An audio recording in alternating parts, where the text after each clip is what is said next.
Hi friends, मैं Amay sir. हम लोग ड्यूअल सिंप्लेक्स मेथड के और एक सम के और बढ़ने वाले हैं। देखो, इसके पहले हम लोग ने इसके पहले दो प्रॉब्लम किए हुए हैं। ये तीसरा एक प्रॉब्लम है। ये प्रॉब्लम में MU इधर लिखता हूँ।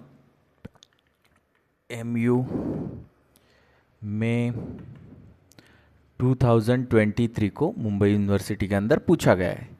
काफ़ी सिंपल प्रॉब्लम है, लेकिन हम लोग देखेंगे।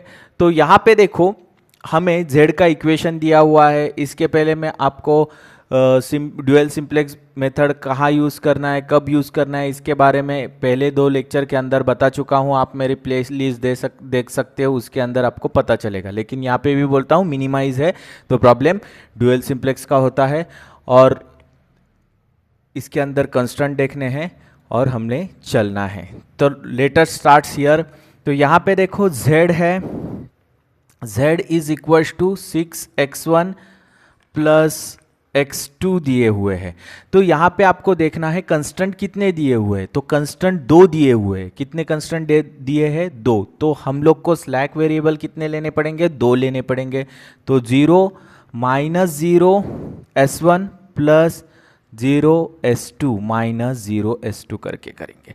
तो ये सब इस तरफ शिफ्ट करेंगे। तो z minus 6x1 minus x2 plus 0 s1 plus 0 s2 is nothing but 0। 0 के साथ कंपैरिजन हो जाएगी उसकी। सब्जेक्ट के अंदर कितने कंस्टेंट है? दो कंस्टेंट है। तो यहाँ पे देखो, ये जो सब्जेक्ट है तो सब्जेक्ट को जरा मैं कैसा लिखता हूं देखो। तो यहाँ पे 2x1 plus x2 is greater than और इक्वल टू 3 है। और दूसरा जो है वो x1 माइनस x2 वो भी ग्रेटर देन और इक्वल टू 3 है, 0 है। अभी मैं इसके पहले आपको बोल चुका हूं कि अगर कंस्टेंट जो है वो ग्रेटर देन और इक्वल्स टू है तो वो हमें हमेशा के लिए ये सब, मतलब हम लोग जब भी ड्यूअल सिंप्लेक्स का प्रॉब्लम करेंगे तभी लेस देन और इक्वल्स टू चाहिए। क्या चाहिए? लेस देन और इक्वल्स टू। और अगर लेस देन और इक्वल्स टू में उसको कन्वर्ट करना है तो उसको माइनस से क्या करना पड़ेगा? आपको मल्टीप्लाई करना पड़ेगा। तो मैं माइनस से इसको अगर मल्टीप्लाई कर देता हूं तो ये हो जाएगा आपका लेस देन और इक्वल टू 3।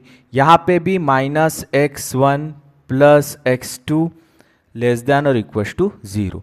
तो यहाँ पे हमें जैसे चाहिए वैसे लेस देन और इक्वल टू में हम लोग ने कन्वर्ट करके लिए है। लेकिन यहाँ पे कंस्टेंट कितने हैं? दो कंस्टेंट है। तो स्लैक वेरिएबल कितने आएंगे? तो दो स्लैक वेरिएबल यहाँ पे आने वाले। तो यहाँ पे minus 2x1 minus x2 plus 1s1 plus 0s2 is less than और इक्वल टू निकालना है और 3 के साथ लिखना है उसको। यहाँ पे minus x1 plus x2 plus 0s1 minus plus 1s2 is equal to 0। इस तरह से हमें यहाँ पे ये दो कंस्टेंट, ये वाला और ये उसका इक्वेशन z का, ये तो हमें मिल चुका है। अब ये मिलने के बाद हमें कहाँ पे आना है? तो हमें ड्यूअल सिंप्लेक्स के जो फॉर्म है उसके अंदर जो इटरेशन करेंगे उसके लिए जो टेबुलर फॉर्मेट लगता है उसके अंदर आना है।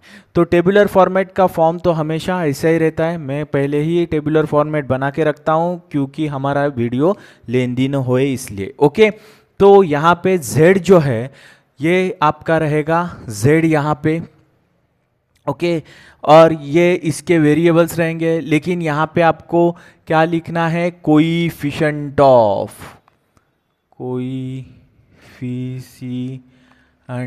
ऑफ किसके? तो ये जो रहेंगे ये x1 हो गया, ये x2 हो गया, ये हो गया आपके s1 s2। ये जो डिपेंड रहते हैं ये कंस्टेंट के अंदर या इसके इक्वेशन के अंदर x1 x2 कितने हैं वो, और हम लोग कंस्टेंट के ऊपर जितने स्लैक वेरिएबल ऐड करेंगे वो, तो हमें यहाँ पे हम लोग x1 और x2 है और स्लैक वेरिएबल हम लोग दो ऐड कर रहे हैं, s2 s1 और s2 कर रहे हैं, तो वो हिसाब से मैंने यहाँ पे ऐड कर दिए। अभी z के बाद इसके कोएफिशिएंट लिखने हैं, -6 यहाँ पे लिखेंगे, ये -1 हो जाएगा, ये 0 हो जाएगा और ये भी 0 हो जाएगा, और कंपैरिजन किसके साथ हो रहा है, तो 0 के साथ। इसके बाद दूसरा जो है ये, तो यहाँ पे देखो हमें यहाँ पे s1 रहेगा और s2 रहेगा, इसके बाद ये रहेगा -2, ये रहेगा -1, ये 1, ये 0 और ये 3 हो गया आपका। इसके बाद ये हो गया आपका -1, ये 1 और ये 0 और ये 1, और यहाँ पे 0 ही मिलने वाला है। तो ये डायगोनली तो हमेशा 1 1 मिलने वाले, यहाँ पे हम लोग s1 और s2 ऐड कर देते इसलिए। ओके, तो यहाँ पे हमेशा आपको क्या देखना है, तो हाँ, और एक चीज़ मैं यहाँ पे भूल गया, देखो यहाँ पे मैंने जब ही इसको माइनस से मल्टीप्लाई किया तो यहाँ पे भी माइनस साइन आता है, तो यहाँ पे माइनस साइन आता है, तो यहाँ पे भी माइनस साइन आ जाएगा, तो यहाँ पे भी आपका माइनस साइन आना चाहिए। ओके ओके, अभी हमें क्या देखना है, देखो तो ये थोड़ा सा करेक्शन था तो वो मैंने यहाँ पे कर लिया है, टेबल तो ओके हो गया अपना। अभी हमें देखना क्या है, सबसे इंपॉर्टेंट चीज़ है कि जब भी हम लोग ड्यूअल सिंप्लेक्स मेथड करते हैं तो यहाँ पे रेशो नहीं आता है, रेशो हमारा यहाँ पे आता है, सिंप्लेक्स मेथड के अंदर रेशो यहाँ पे आता है। ओके, तो ड्यूअल सिंप्लेक्स के अंदर हमें देखना है कि मोस्ट निगेटिव RHS वैल्यू, तो मोस्ट निगेटिव जो है, मोस्ट निगेटिव वैल्यू जो है वो कौन सा है, -3 है, वो हमें मिल चुका है। तो उसको मैं क्या करता हूं, देखो इसको मैं ये ऐसा बना देता हूं, इसको बोलते हैं हम लोग की रो, क्या बोलते हैं, की रो बोलते हैं। ओके, अभी की रो मिलने के बाद हमें क्या करना है, रेशो निकालना है। रेशो का फॉर्मूला होता है z अपॉन की रो। अभी की रो और z का रेशो निकालेंगे, z तो ऊपर है और की रो जो है इस तरह से, तो -6 और ये -2 मिला के हमें मिलने वाले 3, तो यहाँ पे मुझे मिलने वाले हैं 3, यहाँ पे देखेंगे तो -1, तो ये हो गया आपके 1। ओके, अभी बाकी के जो है वो तो 0 ही रहने वाले हैं। ओके, हमें तो ये दोनों को देखना है, और इसके साथ हमें क्या कहना है, देखो इसके साथ हमें मोस्ट, जैसे यहाँ पे हम लोग ने मोस्ट निगेटिव वैल्यू लिखा, तो यहाँ पे हमें स्मॉलेस्ट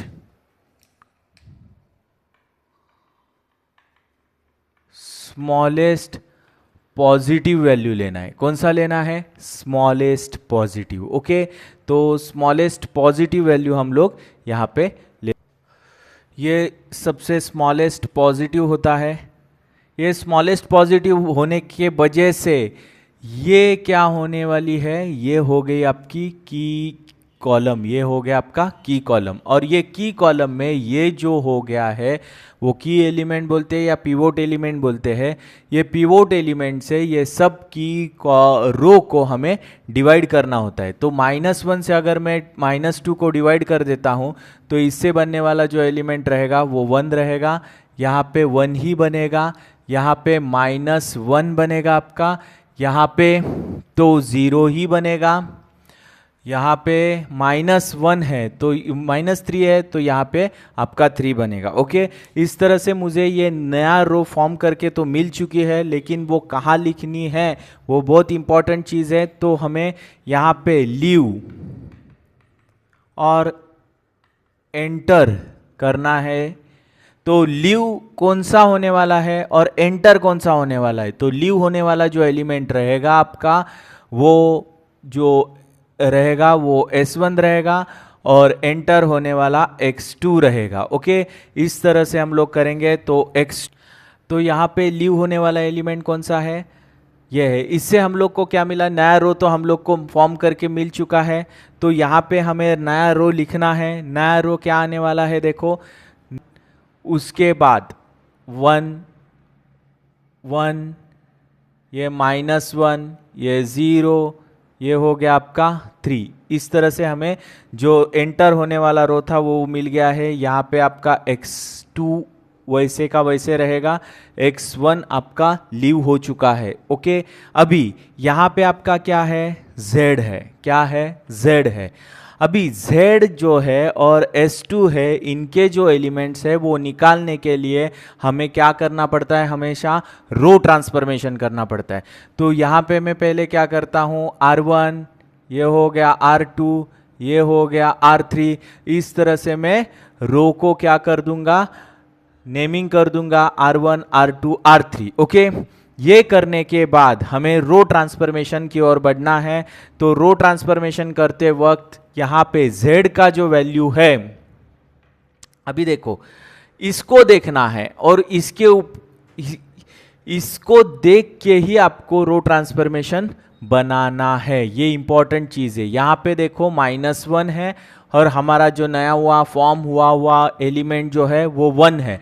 तो यहाँ पे ये क्या रहेगा, आपका r1 रहेगा और इसके लिए क्या रहेगा, आपका r2 रहेगा और इनका एडिशन होगा तो ही जाके आपका यहाँ पे 0 आने वाला है। सिंपल सी चीज़ है।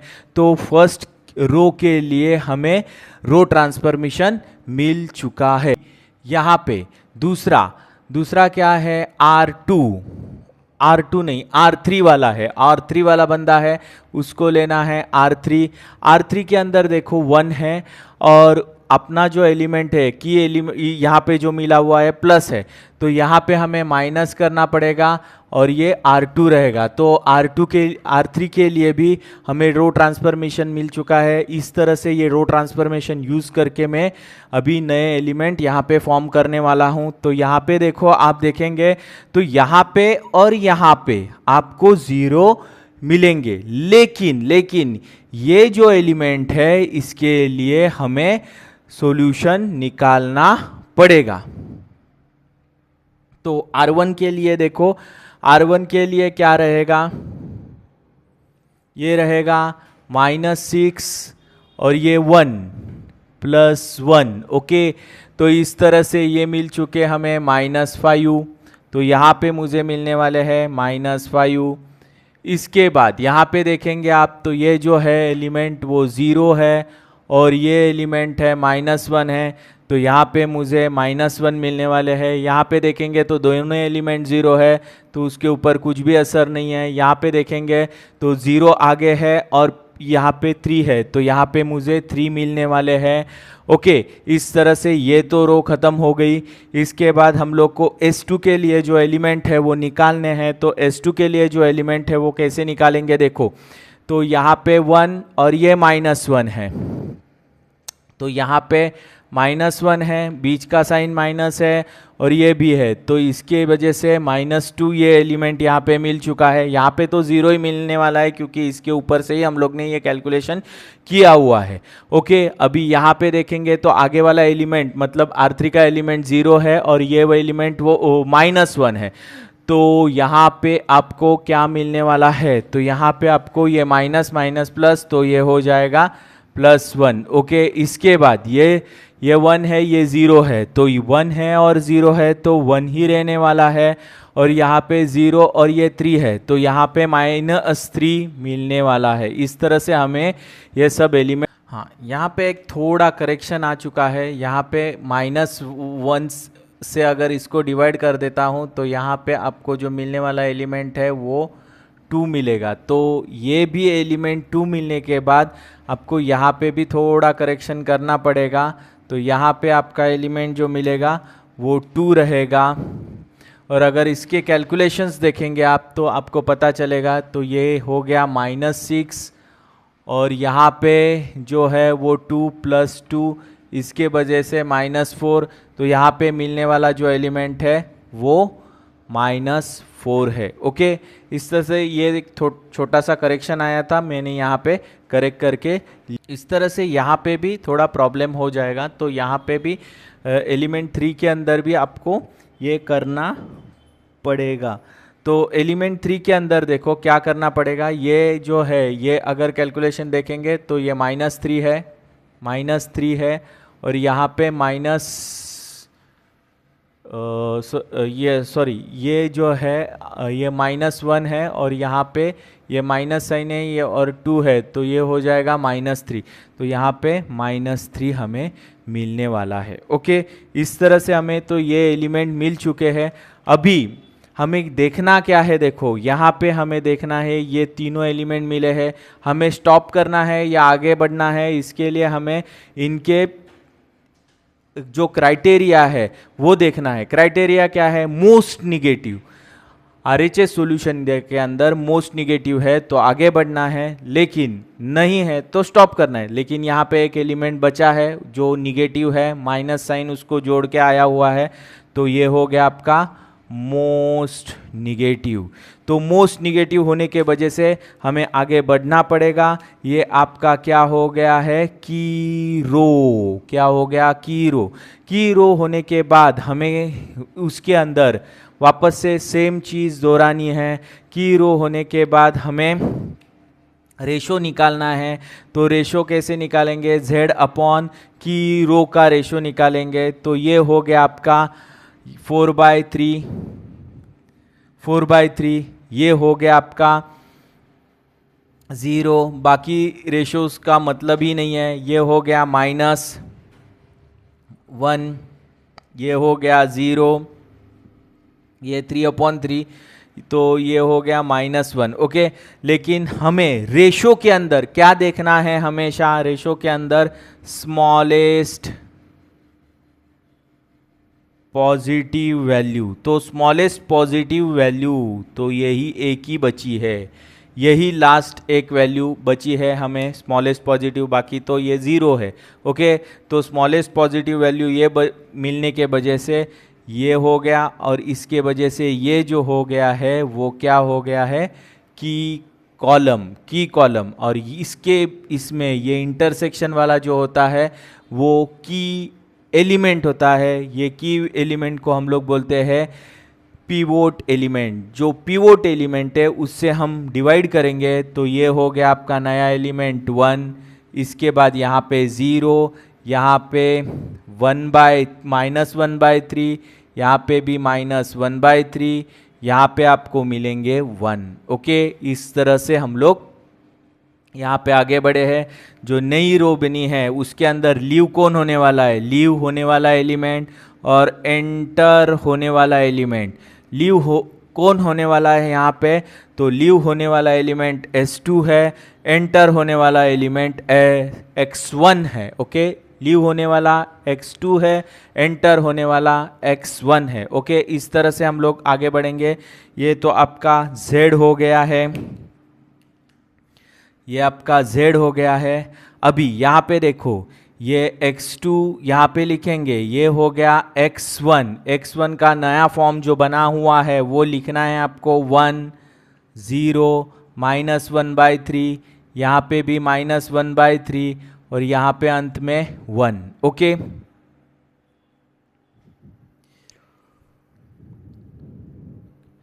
हाँ, अभी यहाँ पे सबसे इंपॉर्टेंट चीज़, आपको की कॉलम के अंदर कोई 0 एलिमेंट मिल रहा है, नहीं मिल रहा है, मतलब हम लोग को रो ट्रांसफॉर्मेशन का ही सहारा लेना पड़ेगा ये दो रो निकालने के लिए। तो ये मैं R1 लिखता हूँ, ये R2 लिखता हूँ, ये R3 लिखता हूँ, और अभी इसके लिए मैं रो ट्रांसफॉर्मेशन का सहारा लूँगा। तो रो ट्रांसफॉर्मेशन के अंदर देखो हमें करना क्या है, ये एलिमेंट ये क्या है 1 है, और यहाँ पे आगे क्या है -4 है। तो इसको अगर 0 करना है तो ये किसके वजह से, R1 के वजह से। ओके, और इसको 0 करना है तो यहाँ पे क्या है 1 है, 1 को किससे मल्टीप्लाई करना पड़ेगा, 4 से मल्टीप्लाई करना पड़ेगा। तो +4R3 कर देंगे तो ही जाके यहाँ पे 0 बनने वाला है। ओके, तो इसका रो ट्रांसफॉर्मेशन हमें मिल चुका है फर्स्ट का। उसके बाद हम लोग इसका निकालेंगे, तो ये R2 हो गया, R2 के अंदर 2 है, हमारा एलिमेंट प्लस है, तो यहाँ पे माइनस, यहाँ पे आपको 2 से मल्टीप्लाई करना पड़ेगा, किसको, R3 को। तो हमें रो ट्रांसफॉर्मेशन के फॉर्म्स तो मिल चुके हैं, तो अभी इससे यहाँ पे भी 0 मिल चुका है। ओके, इस तरह से हमें फर्स्ट कॉलम के अंदर 0 मिल चुके हैं, बाकी के एलिमेंट हमें निकालने हैं। तो इसके लिए मैं आगे बढ़ता हूँ। तो यहाँ पे देखो ये भी 0 है, ये भी 0 है, तो सीधा यहाँ पे 0 ही रहेगा। लेकिन यहाँ पे देखेंगे आप, तो आपके ध्यान में आएगा कि ये जो एलिमेंट है ये -1 है, और यहाँ पे जो एलिमेंट है वो इसके बाद ये प्लस है, +4 है, और यहाँ पे जो एलिमेंट है वो -1/3 है। तो यहाँ पे हम लोग को कैलकुलेशन करना पड़ेगा। तो यहाँ पे -1 -4/3, तो इसको क्रॉस मल्टीप्लाई कर देता हूँ, तो ये हो गया आपका 3, तो -7/3। तो यहाँ पे जो एलिमेंट मिलेगा -7/3 मिल चुका है। इस तरह से यहाँ पे भी देखेंगे आप, तो ये एलिमेंट पीछे है, ये आगे वाला एलिमेंट 0 है, तो इसको खाली 4 से मल्टीप्लाई करो तो 4/3, लेकिन माइनस साइन रहेगा इसके साथ भी। अभी यहाँ पे देखेंगे तो 1 है और आगे का एलिमेंट 3 है, लेकिन इसको 4 जुड़ा हुआ है, तो 3 + 4 और इसको 1 से मल्टीप्लाई होगा, तो ये हो गया 7, तो यहाँ पे मुझे 7 मिल चुका है। इस तरह से हम लोग ने पहली रो फॉर्म कर ली है। अगर अभी हम लोग सेकेंड रो के लिए बढ़ेंगे। अभी सेकेंड रो के अंदर देखो, यहाँ पे एलिमेंट क्या है, यहाँ पे 0 है, आगे वाला एलिमेंट क्या है, 1 है, तो यहाँ पे हमें डायरेक्टली 1 ही मिलेगा। इसके बाद यहाँ पे आप देखेंगे तो आगे वाला जो एलिमेंट है वो आगे वाला एलिमेंट क्या है, देखो आगे वाला एलिमेंट -1 है, -1 है, और ये जो एलिमेंट है -2 × -1/3, तो यहाँ पे -1, ये +2/3, इसको क्रॉस करेंगे तो -3 + 2/3, तो -1/3 ही मिल रहे हैं हमें यहाँ पे। तो आप क्रॉस करके देखेंगे तो ये -1/3 यहाँ पे मिल चुके हैं। अभी आगे देखेंगे तो यहाँ पे आगे वाला एलिमेंट 0 है, आगे वाला एलिमेंट 0 है, और ये जो एलिमेंट है -2, तो ये हो जाएगा 2/3, लेकिन इसको माइनस साइन जोड़ना पड़ेगा आपको। ओके, इसके बाद यहाँ पे 3 है,